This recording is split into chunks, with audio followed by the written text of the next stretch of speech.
Je me nomme Ngoran Kofi Norbert Israël. Mon père s'appelle Assoko Ea Ngoran de Didier V. Ma maman s'appelle Kwasi Aya Yvonne de Didier V. Comme dit notre constitution, je suis ivoirien. Non, disons, et c'est la vérité, car nous devons changer ce concept. Je suis ivoirois, de père ivoirois et de mère ivoirienne, eux-mêmes, leurs parents étant des Ivoirois et des Ivoiriennes. Je ne revendique pas dans le cadre de ma vie politique un héritage pour moi. J'en ai pas besoin. Mais je revendique notre héritage national afin de le préserver pour que chaque Ivoirois, chaque Ivoirienne puisse jouir de sa part d'héritage. Félix Houphouët-Boigny disait que notre économie repose sur l'agriculture. L'agriculture repose sur la terre. Et la terre est le premier patrimoine de toute nation, de tout peuple. Il est donc inadmissible. Car si nous laissons quelqu'un nous voler nos terres, il a volé notre agriculture, donc il a volé notre économie. C'est pourquoi il est important que nous analysions les situations foncières. Qu'on parle de foncier rural ou qu'on parle de foncier en ville, la terre appartient au peuple autochtone. L'État, en tant qu'entité juridique, est le bien des peuples.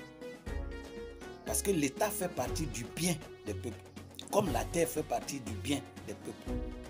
Il est donc inadmissible et impossible que la terre appartienne à l'État. Nous comprenons parfaitement bien que le colon a induit tout le monde en erreur et érigé cette loi pour qu'il puisse revenir prendre nos biens dans la main de quelques individus indélicats se prenant pour des gouvernants. Et donc c'est un bien qu'ils partagent entre eux et les multinationales. Du coup, dire que la terre appartient à l'État les arrange pour ne pas que le peuple puisse tirer profit de son bien. Moi, Israël Ngoran, je revendique le devoir.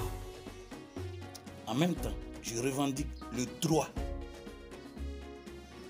de reconquérir notre héritage pour le bien de chaque Ivoirois, pour le bien de chaque Ivoirienne. Ça peut prendre le temps que ça va prendre, mais nous devons arriver à la victoire. Car sans la terre, nous n'avons pas d'agriculture. Sans agriculture, nous n'avons pas d'économie. En réalité, qui nous vole notre terre nous a tout volé et nous ne saurons exister. Il est important que nous retenions cela, chers frères ivoirois, chères sœurs ivoiriennes, parce que la terre est notre premier capital dans notre prochaine tentative d'inscrire notre nom sur la liste du développement. Nous vous invitons donc à nous soutenir dans ce combat. Ceux dont les terres sont utilisées pour le développement de notre pays ont le droit de bénéficier des fruits, ont le droit de bénéficier des fruits que produisent cette terre. Ce n'est pas négociable. Vous ne pouvez pas arracher la vie d'un individu. Si vous prenez cette terre, donnez-lui de jouir des fruits de cette terre. C'est là le problème de notre foncier. Parce que je vous garantis, si nous ne prenons pas le temps de définir clairement que l'autochtone ivoirois est propriétaire légal et divin, permettez-moi de le dire ainsi, de cette terre, et que c'est à lui que doit revenir des titres fonciers, et que les multinationales, l'État de Côte d'Ivoire même et les étrangers sont des exploitants de terre, si nous n'arrivons pas à cela, notre prochain chaos nous sera fatale. Souvenez-vous, beaucoup de choses que j'ai dites sont arrivées. Veillons à ce que celle-ci n'arrive pas. Parce que quand j'y pense, j'ai des frissons. Alors désormais, l'Ivoirois, l'Ivoirienne, par héritage ancestral, est le propriétaire de la terre. De fait, le titre foncier doit lui revenir, et je précise gratuitement. Multinationales, État de Côte d'Ivoire, étrangers doivent être des exploitants de terre. Donc des contrats bien ficelés, surveillés par l'État en tant qu'entité juridique, doivent être faits pour que personne ne perde. De sorte que un Malien, un Burkinabé, disons un étranger, ou une multinationale, ou même l'État qui exploite une terre doit payer des tributs aux propriétaires de la terre. Le jour où leur contrat prend fin, on lui libère sa terre. La terre ne peut pas, un étranger ne peut pas avoir sur nous ici un titre foncier. Une multinationale ne peut pas avoir sur nos terres un titre foncier. L'État même ne peut pas avoir ici sur nos terres des titres fonciers. Nous pouvons lui concéder des forêts classées pour sauver notre écosystème. Mais c'est nous qui lui concédons cela à notre État commun.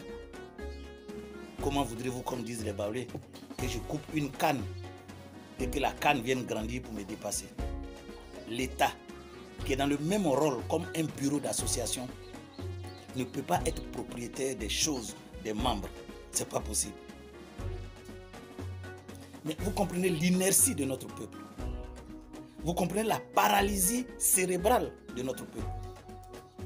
Ce que le colon a mis comme chaîne dans notre tête est resté. Et souvent quand on parle, ceux qui sont atteints de paralysie cérébrale disent qu'ils n'ont jamais vu ça.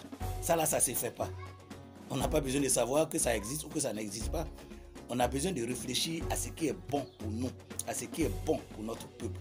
Et c'est dans ce sens que nous devons agir. Rejoignez-nous, chers Ivoiriens, chers Ivoiriennes, dans ce combat. Rejoignez-nous au Rivas. Rejoignez-nous au Rivas. Car 2020, c'est bientôt. Allons à la conquête du pouvoir. Non pas avec des armes.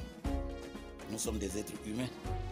Mais avec la pensée, avec le verbe, avec un projet bien ficelé, capable de convaincre nos compatriotes. Nous, c'est la voie que nous choisissons. La violence, c'est pour les faibles. La violence, c'est pour les incultes. La violence, c'est pour ceux qui ne savent pas penser. Mais nous, peuple de Côte d'Ivoire, nous sommes intelligibles. Nous savons penser. Nous nous aimons les uns les autres. Sans vie, il n'y a pas de peuple. Alors laissons notre peuple vivre. Et allons au débat d'idées pour sauver notre terre, pour sauver notre nation. Je vous remercie.